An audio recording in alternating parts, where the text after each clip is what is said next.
అసలు శ్రీమన్నారాయణుడు లేని ప్రదేశం ఒకటి ఉందా? ఎక్కడెక్కడ వెతికి చూస్తే అక్కడక్కడ ఉంటాడు నారాయణుడు. వ్యాపకత్వం చేత ఉంటాడు, అన్నిటి యందు నిండి నిబీకృతమై ఉన్నాడు అన్నాడు. ఓహో అలాగా, అయితే ఈ స్తంభంలో ఉంటాడా అన్నాడు. ఇప్పుడు వస్తోంది నరసింహావతారం. ఎందుకని? పిల్లవాడు అంటున్నాడు అంతటా ఉన్నాడంటున్నాడు.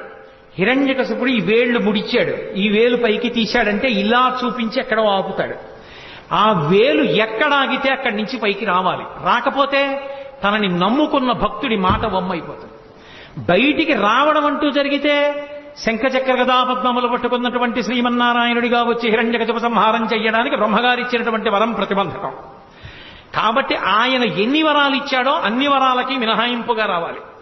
అన్ని వరాలకి మినహాయింపుగా రావడానికి ఎక్కడి నుంచి రావాలో తన చేతిలో లేదు. హిరణ్యకశిపుడి వేలు ఎక్కడాగితే అక్కడి నుంచి బయటికి రావాలి.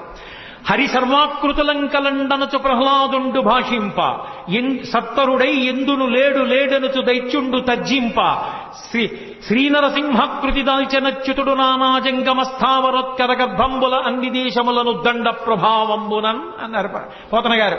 ఈ బ్రహ్మాండమంతా ఒక నారసింహం అయిపోయింది, అన్నిటిలోకి చేరిపోయింది విష్ణుతత్వం నరసింహావతారంగా. ఎక్కడ వేలాగితే అక్కడి నుంచి బయటికి రావాలి. అన్నిటా నిండిపోయింది. అసలు ఆ నారసింహ తత్వం ఎలా ఉంటుందో అప్పుడు మీరు ఊహించండి. హిరణ్యకశిపుడు ఇలా వేలు తిప్పుతూ స్తంభాన్ని చూపించాడు. ఇందులో ఉన్నాడా అన్నాడు. మళ్ళీ అదే మాట అడగద్దు. అంతటా ఉన్నాడు, ఉంటే వస్తాడా? వస్తాడు నాన్నా, నువ్వు పిలువు. ఇప్పుడు కొడుకు మాట కాదని నిరూపించాలి, కొడుకు మాట నిలబెట్టాలి పరమేశ్వరుడు. ఇది ఆయన దయ. పిల్లవాడు ధైర్యంతో మాట్లాడుతున్నాడు, ఉన్నాడు పరమేశ్వరుడు అంటున్నాడు. అతని మాట నిలబెట్టడానికి బ్రహ్మాండమంతా నారసింహమైంది. హిరణ్యకశిపుడు ఆ స్తంభాన్ని ఒక్క దెబ్బ కొట్టి రమ్మను ఇందులోంచి అన్నాడు. అలా అనడం ఏమిటి? పెటపెట చటచట చప్పుళ్ళొచ్చి ఆ స్తంభం బద్దలైపోయింది. బద్దలైపోయి అందులోంచి ఒక్కసారి విస్ఫులింగములు పైకొచ్చి పెద్ద కాంతి మండలం ఏర్పడి కన్నులతో చూడడానికి వీలు కానంత భయంకరమైన తేజస్సు ఒకటి బయటకు వచ్చింది. ఆ తేజస్సులోంచి పట్టుపుట్టం కట్టుకుని స్వామి నిలబడ్డారు. భయంకరమైనటువంటి గర్జన చేస్తుంటే ఆయన పాదములు తీసి వేస్తుంటే ఆయన యొక్క వేగాన్ని ఒత్తిడిని తట్టుకోలేక 1000 పడగలున్నటువంటి ఆదిశేషుడు సార్వభౌమము మొదలైనటువంటి దిగ్గజములన్నీ కూడా భూమి యొక్క బరువుని ఓర్చలేక తలలు వంచేసాయి. ఆయన పాదములలో చక్రరేఖ, శంఖరేఖ, పద్మరేఖ, నాగలి, అమృతభాండము మొదలైనటువంటి దివ్యమైన చిహ్నములు కనపడుతున్నాయి.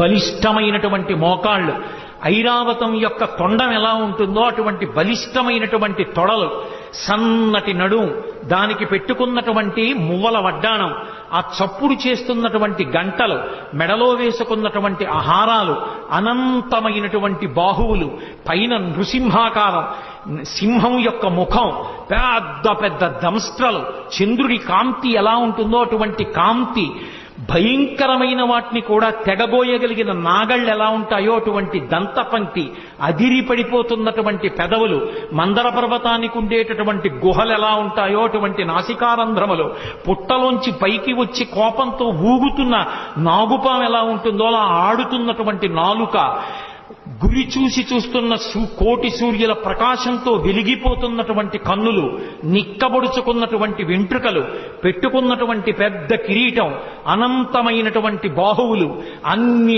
బాహువుల యందు ఆయుధములు పట్టుకుని మహానుభావుడు అడుగు తీసి అడుగు వేస్తూ వస్తూ పెద్ద గర్జన చేస్తూ తల ఇలా ఊపితే ఆ కేసరములు తగిలి దేవతలు విమానంలో వెడుతున్న వాళ్ళు భ్రంశమై విమానాల్లోంచి కింద పడిపోయి ఆ మేఘములన్నీ కొట్టబడి పర్వతములన్నీ ఘూర్నిల్లి సముద్రములన్నీ పొంగిపోయి భూమండలమంతా కలత చెంది స్వామి నరసింహావతారం వచ్చింది.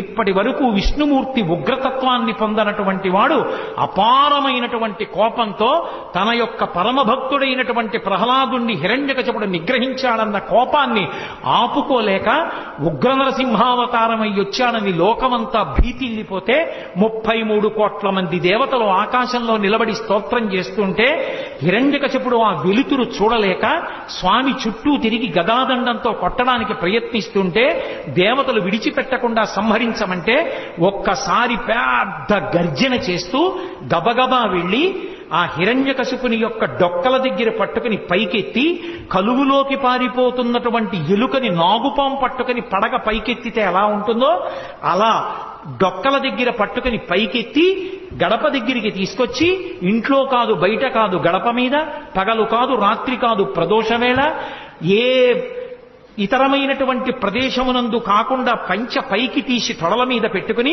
పంచ కట్టి ఉంటే దిక్కులుంటాయి, పంచ పైకి తీస్తే దిక్కులుండవు. అదొక శాస్త్రం. ఇప్పుడు నేను దాని గురించి వ్యాఖ్యానం కుదరదు.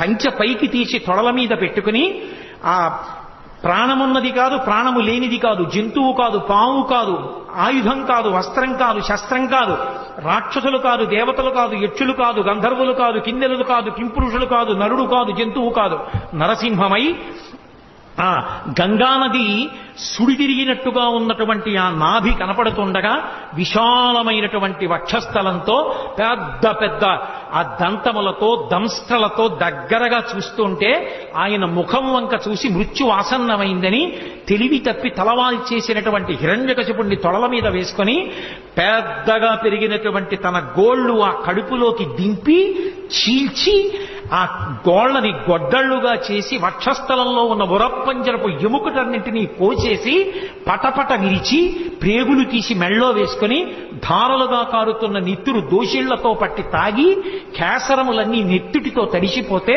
పంచా తాను నెత్తుటితో తడిసి అక్కడ ఉన్న రాక్షస గణములన్నిటినీ సంహారం చేసి పెద్ద శబ్దాన్ని చేస్తూ ఆ ప్రేగులు తీసి మెళ్ళో వేసుకుని గిరగిర తిప్పి డొల్లబడినటువంటి హిరణ్యకశిపుడి శరీరాన్ని విసిరేసి భయంకరాకృతితో నడుస్తుంటే బ్రహ్మాది దేవతలందరూ స్తోత్రం చేశారు.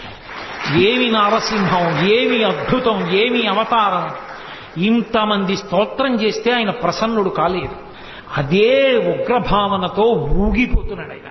ఆ ఊగిపోతున్న ఉగ్రనరసింహుణ్ణి చూసి లక్ష్మీదేవిని పిలిచి, అమ్మా నువ్వు నిత్యానపాయనివి, ఆయన వక్షస్థలంలో ఉంటావు, నిన్ను చూస్తే ప్రసన్నుడవుతాడు తల్లి, దగ్గరికి వెళ్ళమన్నారు. ప్రళయార్క బింబంబు పగిదియున్నది కాని పూర్ణేందు చంద్ర నిభము కాదు. పూర్ణచంద్ర బింబంలా ఉంటుంది నా భర్త ముఖం, ఇంత కోపంగా ఉండడం నేను ఎప్పుడూ చూడలేదు. అయ్య బాబోయ్, నేను కూడా దగ్గరికి వెళ్ళనంది లక్ష్మీదేవి. శ్రీ మహావిష్ణువు యొక్క అవతారాలలో లక్ష్మీదేవి దగ్గరికి వెళ్ళడానికి భయపడిన అవతారం నరసింహావతారం. అందరూ భయపడుతుంటే ప్రహ్లాద నీ గురించే వచ్చింది అవతారం, స్వామిని నువ్వు దగ్గరికి వెళ్ళి ప్రసన్నుణ్ణి చేయమన్నారు. ప్రహ్లాదుడు చిన్న పిల్లవాడు గబగబా వెళ్లి స్వామికి పాదములను పట్టి నమస్కరించి, ఏమి నువ్వు నరసింహస్వామిగా వచ్చి పైన సింహంగా కింద మనుష్యుడిగా వచ్చి పెద్ద పెద్ద గోళ్లతో ఆ కోరలతో నోరు తెరిచి పెద్ద ఆ గర్జన చేస్తే భయపడిపోతాననుకుంటున్నావా? నీకన్నా భయంకరమైనది ఒకటి లోకంలో ఉంది, దాని పేరు సంసారం. ఆ సంసారానికి భయపడతాను కానీ నీకు భయపడతాననుకుంటున్నావా? బ్రహ్మాది దేవతల తల మీద పెట్టని చెయ్యి, లక్ష్మీదేవి ఒంటి మీద పడితే పొంగిపోయే చెయ్యి, భాగవతో పరమభక్తుణ్ణి అని పేరు పెట్టి ఏమీ తెలియని అర్భకుణ్ణైనా నా తల మీద చెయ్యి పెట్టి నా కోసం పరిగెత్తుకొచ్చి నా మాట నిలబెట్టడానికి నేను చూపించిన స్తంభంలోంచి వచ్చి నా తండ్రిని సంహరించిన నీ హృదయంలో ఎంత కారుణ్యం ఉంది నాకు తెలియదనుకుంటున్నావా? నువ్వు పైకి ఇలా అరిస్తే భయపడతాననుకుంటున్నావా? పరమేశ్వరా నీకు నమోవాక్కములని స్తోత్రం చేశారు.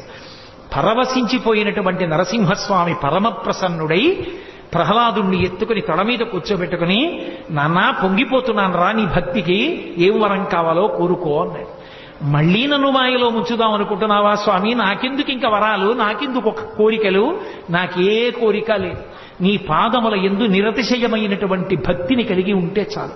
అదిగో మా తండ్రి ఏమీ తెలియక అమాయకత్వంతో నీకు వ్యతిరేకంగా బతికాడు, నా తండ్రికి ఉత్తమగతులు కలిగేటట్టుగా అనుగ్రహించు అని అడిగాడు. ఏనాడు నీ తండ్రి నా వంక చూసి స్తబ్దుడయ్యాడో, ఏనాడు పట్టుకుని పైకెత్తి తొడల మీద పెట్టుకున్నానో, నా గోళ్లతో చీల్చి నెత్తురు తాగానో, ప్రేగులు మెడలో వేసుకున్నానో, ఆనాడే నీ తండ్రి కాదు, నీ తండ్రికి ముందు 21 తరాలు తరించిపోయాయి. వాళ్ళందరూ కూడా తరించారు. కాబట్టి ప్రహ్లాద నువ్వు బెంగపెట్టుకోక్కర్లేదు నీ తండ్రి గురించి. నేను నీకు ఆశీర్వచనం చేస్తున్నాను. నువ్వు దీర్ఘాయుష్మంతుడవై ఈ రాజ్యాన్ని ధార్మికంగా పరిపాలన చేసి పరమభాగవతోత్తముడవై అంత్యమునందు నన్ను చేరుకుంటావు. నీ కథ ఎక్కడ చెప్పబడుతుందో, నీ కథ ఎక్కడ వినబడుతుందో అక్కడ నేను ప్రసన్నుడవుతాను, అక్కడ నేను ఎంతో సంతోషిస్తాను. ఆ సభామంటపంలో ఉన్న వాళ్ళందరికీ కూడా నా ఆశీర్వచనము పరిపూర్ణముగా లభిస్తుంది. దాని చేత రోగములు సమసిపోయి వాళ్ళందరూ కూడా ఉత్తమ గతులు పొందుతారని ప్రహ్లాదోపాఖ్యానానికి శ్రీ మహావిష్ణువే ఫలశ్రుతి చేశారు. అంత గొప్ప అవతారమైనటువంటి ఈ నరసింహావతారం మన ఆంధ్రదేశంలోనే వచ్చింది.